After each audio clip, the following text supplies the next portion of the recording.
Hello everyone, it's Mr. Kaladi here, and today we're going to be continuing our review of functions. Today we're going to be looking at one function in particular, which is the rational function. Just a reminder, I didn't mention this yesterday, but I have always the pages here in the textbook that you can read to see what we're doing in this lesson. So if you don't like my lesson, you can go and read the textbook. You'll see we jump around a little bit because this is actually an entire chapter in the book, but as you'll see, it's pretty straightforward, and we give you a very narrow type of rational function you have to be able to use in this course. So first of all, let's talk about a rational function. Remember from yesterday, rational function f of x is equal to 1 over x. So let's explore this a little bit. What happens to f of x, to the y value, as x gets larger and larger? So let's start. Let's say I have f at 1. Oh, I'm going to get the other pen. So f at 1, let's sub in x equals 1. That would give me 1 over 1, which is 1. Let me try a larger number. So say 10. That would give me 1 over 10, which is what, 0.1 if I type that in my calculator. Let's try an even larger number, f at 100. That's going to be 1 over 100. That's going to be 0.01. F, how many of these do I have to do? How about f at 1,000,000? 1, 2, 3, 1, 2, 3. Well, that's going to be 1 over 1,000,000, which is 1,000,000th, which is something very small. I'm just going to write very small. I'm tired of writing that out.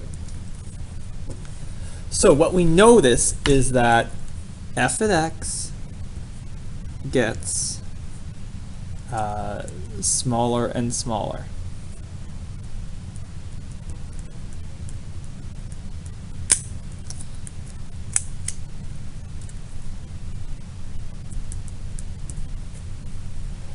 So if I want to draw that, so I would draw, okay, so I have a point at 1, 1, so that would be here. Let's call this 1 and 1. And then the next point is at 10, which is somewhere out here, right? And that's going to be 1/10, so it's going to be 1/10 of that. And then the next point is going to be way out here. So I have this kind of shape where I'm going down, and I mean, it's really getting super close to the x-axis.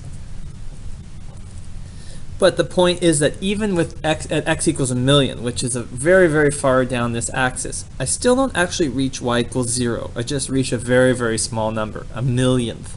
I can't even really show it accurately on this graph. For all intents and purposes, I do reach the axis, but if I zoomed in enough, I could see it doesn't actually reach it.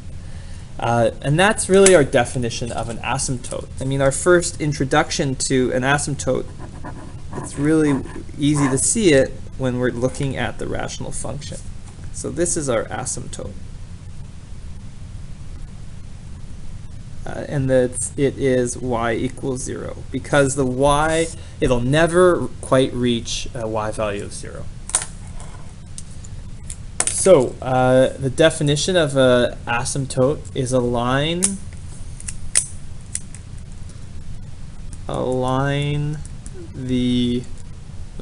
that a graph approaches but never touches. This is a real calculus type of word, approaches, right? The graph gets very close, it approaches, but it never touches. Okay, let's look at the other direction. What happens if I get a very small value of x? So let's look at f at, okay, we'll start at f at 1. What if I sub in a very small number, like 1/10, 0.1? Well, that's going to give me 1 over 0.1. 0.1 goes into 1 10 times. What if I were to sub in 100th? I get 1 over 100th, which is 100. What if I were to sub in a very small number, like 1,000,000th? Well, this is going to be, you can see how these are getting bigger. This is going to be a very large number. It's going to be huge. So what we note is that f of x gets larger and larger.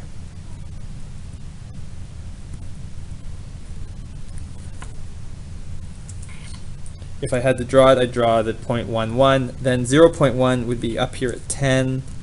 And you can kind of imagine then that that just takes off. And as you get closer and closer and closer to this line, or to the x equals 0, you get closer and closer to it, but you don't quite reach it. So we have another asymptote here as well.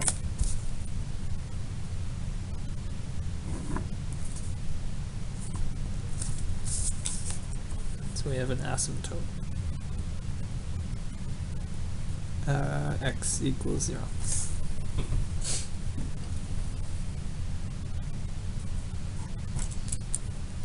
So that's kind of an explanation of asymptotes, an explanation of how we get this very specific shape for a rational function. We call it a hyperbolic shape. We're going to formally define a rational function. Then the form of it is going to have a polynomial in the numerator and denominator.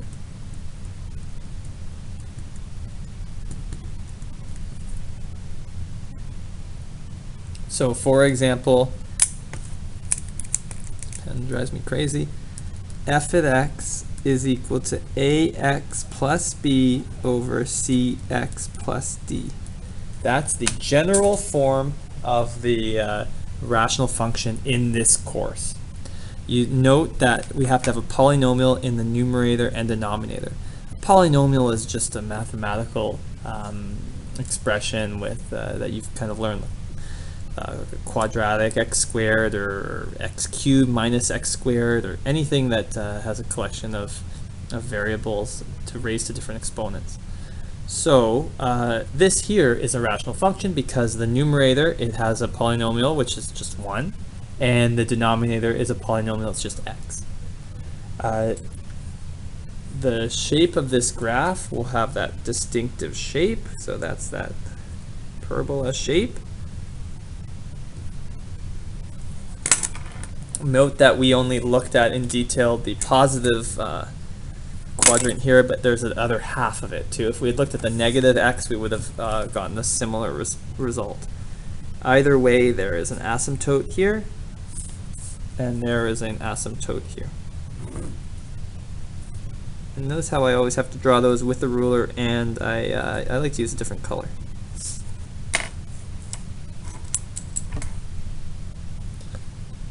So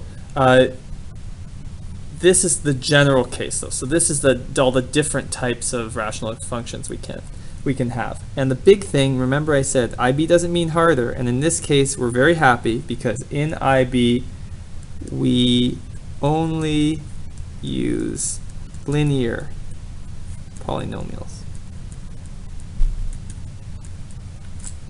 So we would not have a quadratic expression or cubic or anything like that, quartic in the numerator denominator. The worst you can have is an mx plus b over mx plus b. And like I said, in this case, there is no a value. It's 0x plus b equals 1, and the denominator is c equals 1, so 1x plus d equals 0. So this is linear, right? It's very simplified linear. We'll just make some notes here because I don't want you to miss the fact that IB treats rational function. It really only gives you easy ones. So in our course, all rational functions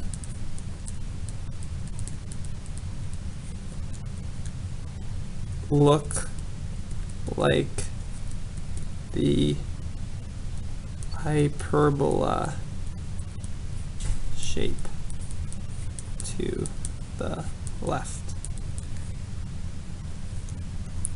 or transform version. So we're always going to have this shape. Now we could transform it, that is translate it left, translate it up, stretch or compress, but it's always going to have this characteristic shape. The other thing we should note, so that's big point number 1. The second big point is all rational functions we see have 2 two asymptotes. That is a vertical asymptote, VA, and a horizontal asymptote, HA. So these are really great things because it means that you don't have to worry about all the different types of functions there are. If you're getting a rational function, it's going to be this shape, maybe transformed. This will be linear, and you know it's going to have these two asymptotes. So how do we deal with a rational function? How do we draw it? Well, to draw it, we need to know the asymptotes first. That's where we like to start. So to find the vertical asymptote, well, you guys hopefully remember this from last year. There's a quick way to do this. You set the denominator equal to 0. And the way we can think about this is, for example, here, remember, we never have a point where x equals 0. Because if I were to sub in x equals 0, I'd have 1 over 0, which is impossible, right? We talked about divide by 0. So that vertical asymptote corresponds to the value that doesn't exist for x. In other words, what denominator makes us divide by 0? What do I set x equal to get a denominator of 0? So for this general case, for f of x is equal to ax plus b over cx plus d, I'm going to set the denominator, that is cx plus d, equal to 0. So then to solve for x, I need to move the d to the other side. And then I divide both sides by c, so I get negative d over c. So therefore, there is a vertical asymptote at x equals negative d over c. This is a big deal, so I'm going to put a box around it so you remember it. This is not a formula that's on your formula sheet. Oops, shoot, sorry. And I actually don't recommend memorizing this. For me, to figure out a vertical asymptote, I think it's easier to remember to set the denominator equal to 0. I think that's easier. So forget memorizing this. If I want to find the vertical asymptote, set the denominator equal to 0. Now, to find the horizontal asymptote, this is a little trickier. In this case, I'm going to rearrange the function.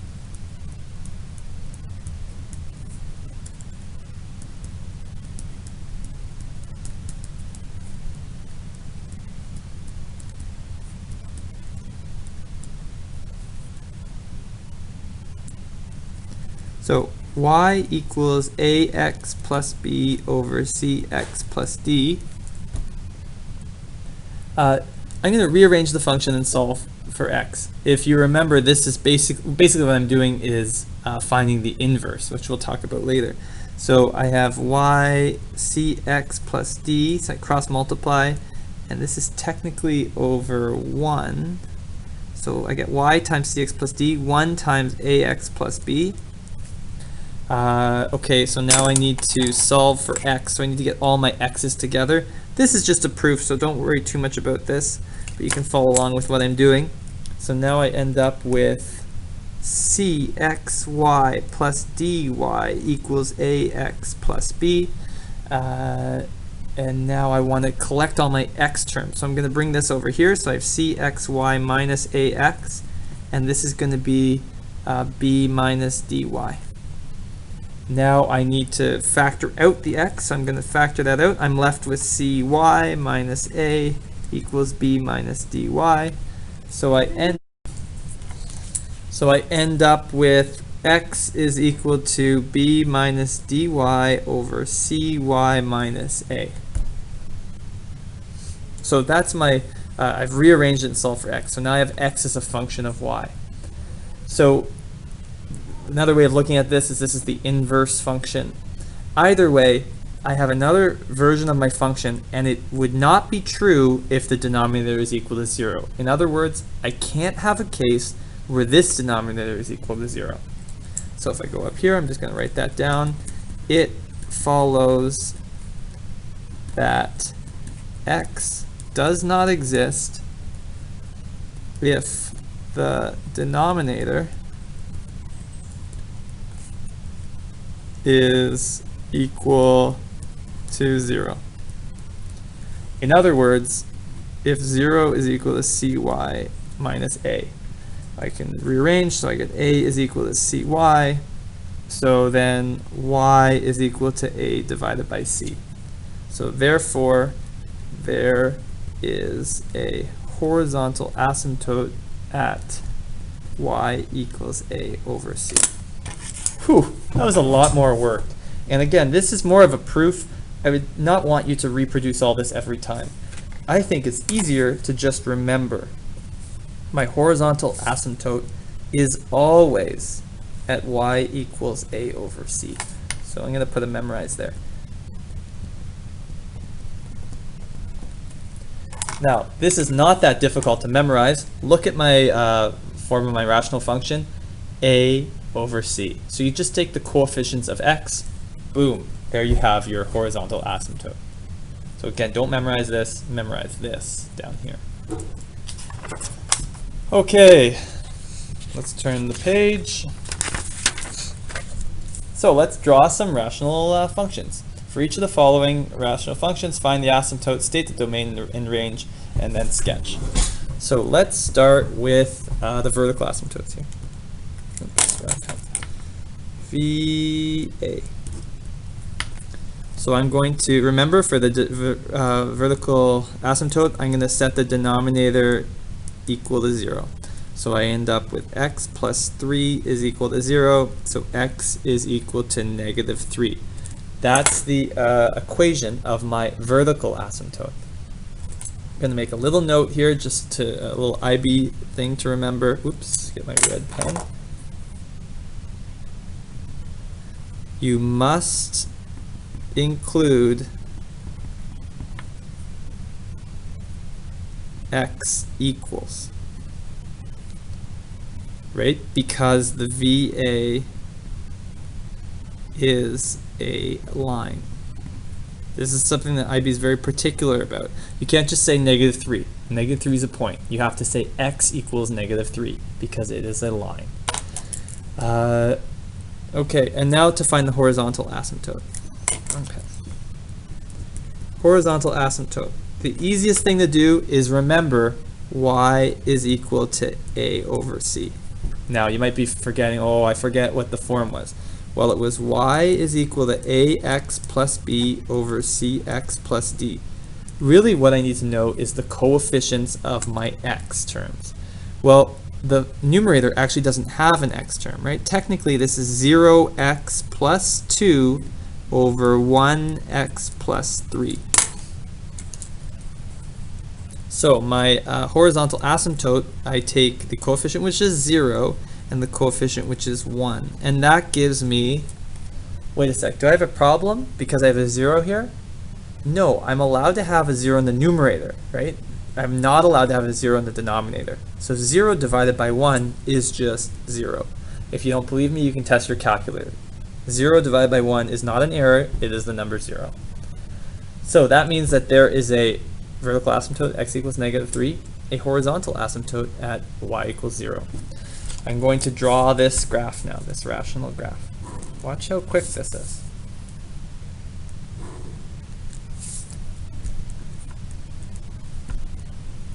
So there are my axes, x and y axes. So let me draw the asymptotes. I have an asymptote here, somewhere over here at x equals negative 3, the vertical asymptote. And I have the horizontal asymptote along the axis. It's y equals 0. There we go. And now I have enough information to sketch my graph. I know it's going to have that characteristic hyperbola shape like this.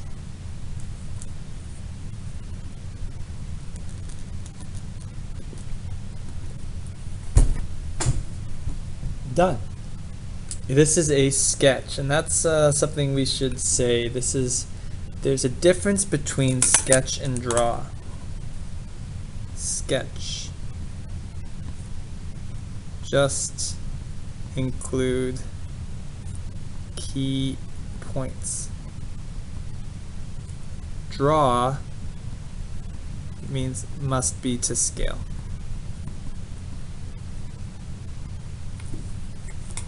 So when I say sketch, really I just need to know my asymptotes. If I'm off by a little bit, I have the shape right.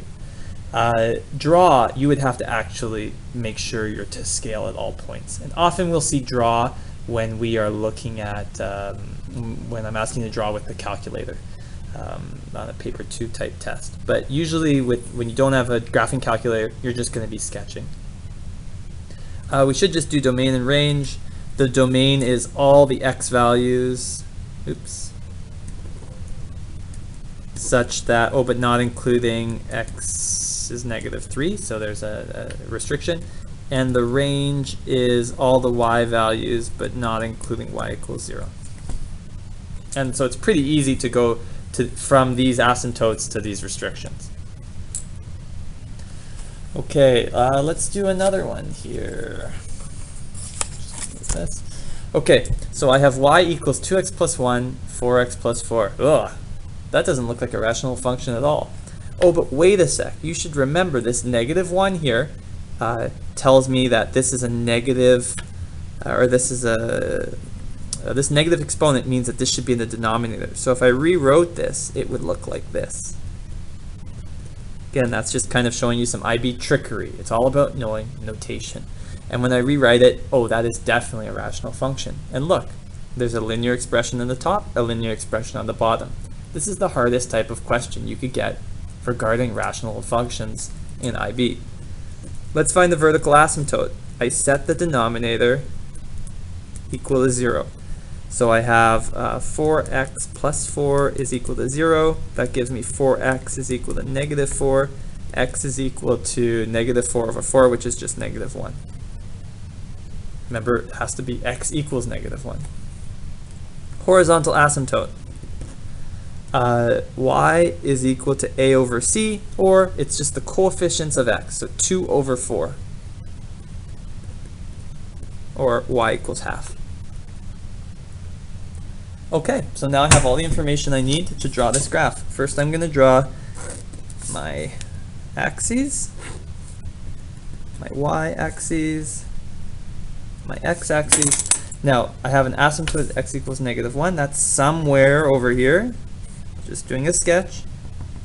And there's a horizontal asymptote at y equals half. So it would be about here, I guess.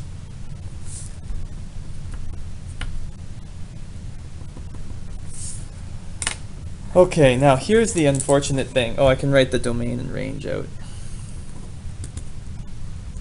X is such that x does not belong to, x does not equal, oh boy, what a mess, -1, and the range is y such that y does not equal half. Okay, here's the thing. We know the asymptotes are here, so we know it follows this hyperbola shape. There's one problem. When I graph this function, let me just get my graphing calculator.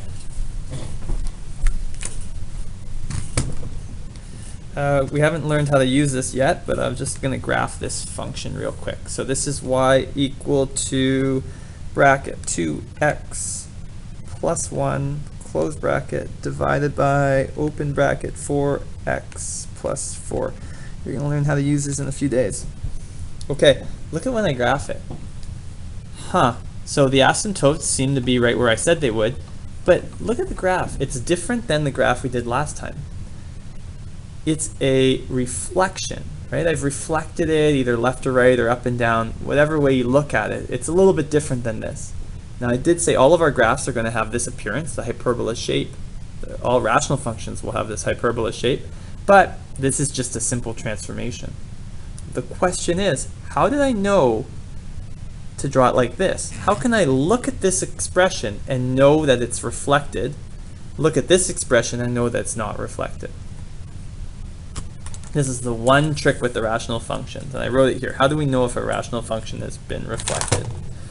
To do this, we must check the end behavior.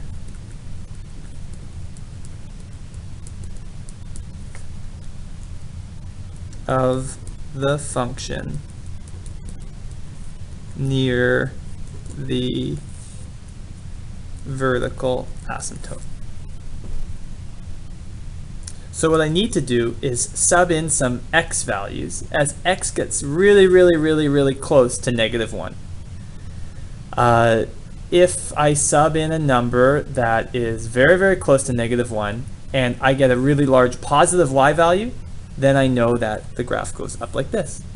If I sub in a number that's really close to -1 and I get a really large negative y value, then I know that the graph goes like this.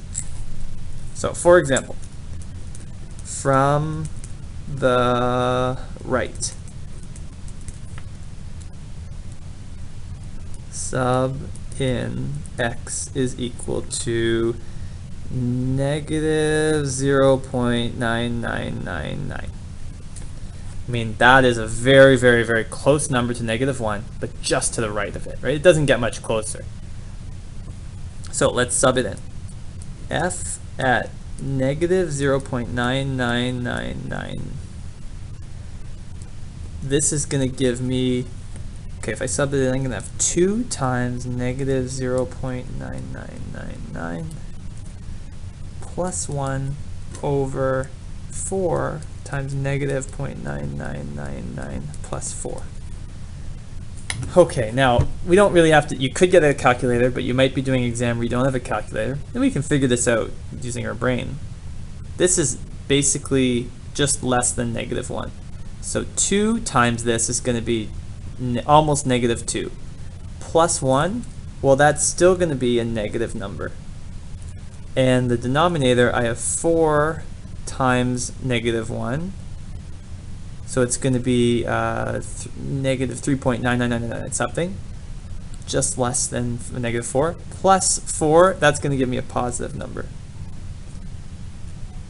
So I end up with negative over positive, which is just a negative.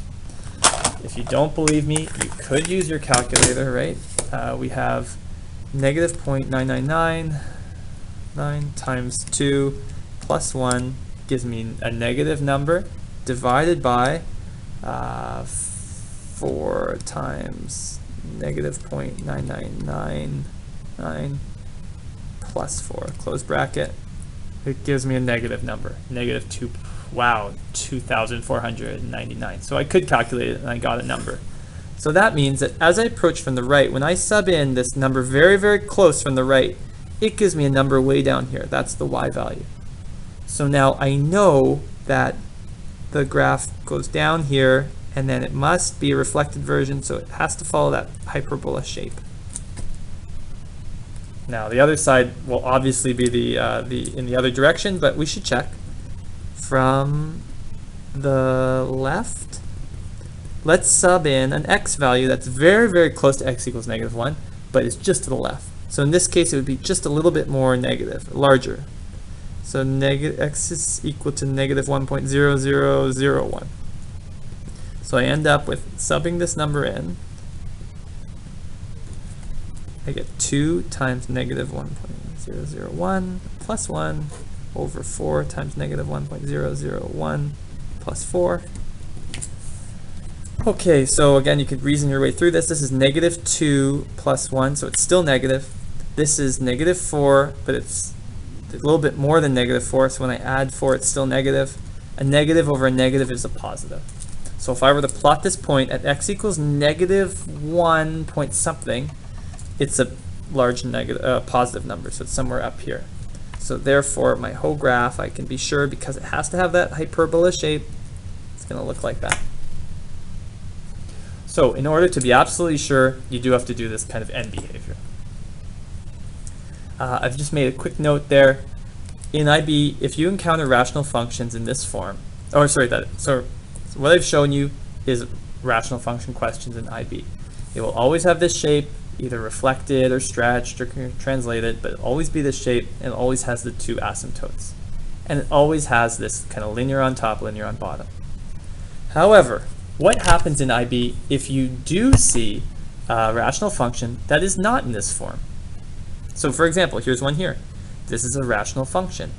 You did a whole chapter on how to do the algebra of this, but we've never graphed it. Note the problem here. This is not linear in the top, and this is not a linear polynomial in the bottom. So this is not something we can graph or manipulate in IB. If you do see it, it's a question that either requires you to use your graphing calculator, or it's a question that requires you to use curve sketching techniques, which we will learn in calculus. If it's something that requires a graphing calculator, it will be on the graphing calculator paper 2 exam. If it's something that requires calculus, this question, we can do it, but it would take about 30 minutes. So this is a very long question if we solve it using calculus. So what we've taught you, the rational functions we've taught you, are basically shortcuts. Do we want to look at what this looks like? We might as well, since we're all here. Let's graph it. I'm going to go into my graphing calculator. Oh shoot. Tab. I'm going to delete this one. And let me graph this one for you. So it'd be x to the power of 2 minus 5 divided by, open bracket, x squared minus 4 x minus 1. So if I graph this new one, you see you get this wacky graph, as I told you. As soon as you don't have linear polynomials in the numerator and denominator, the shape gets really odd. Again, we could figure this out using calculus. It would take a long time though. And if you have your graphing calculator, I would expect you to go right to your graphing calculator. Cool shape though, go tell your friends. Your homework for this section is page 149, number 1, A, B, C, D, and 3. And then for page 151, number 1 to 2, A, D, G, 3 to 7. Great, hope you enjoy, and we'll see you next time.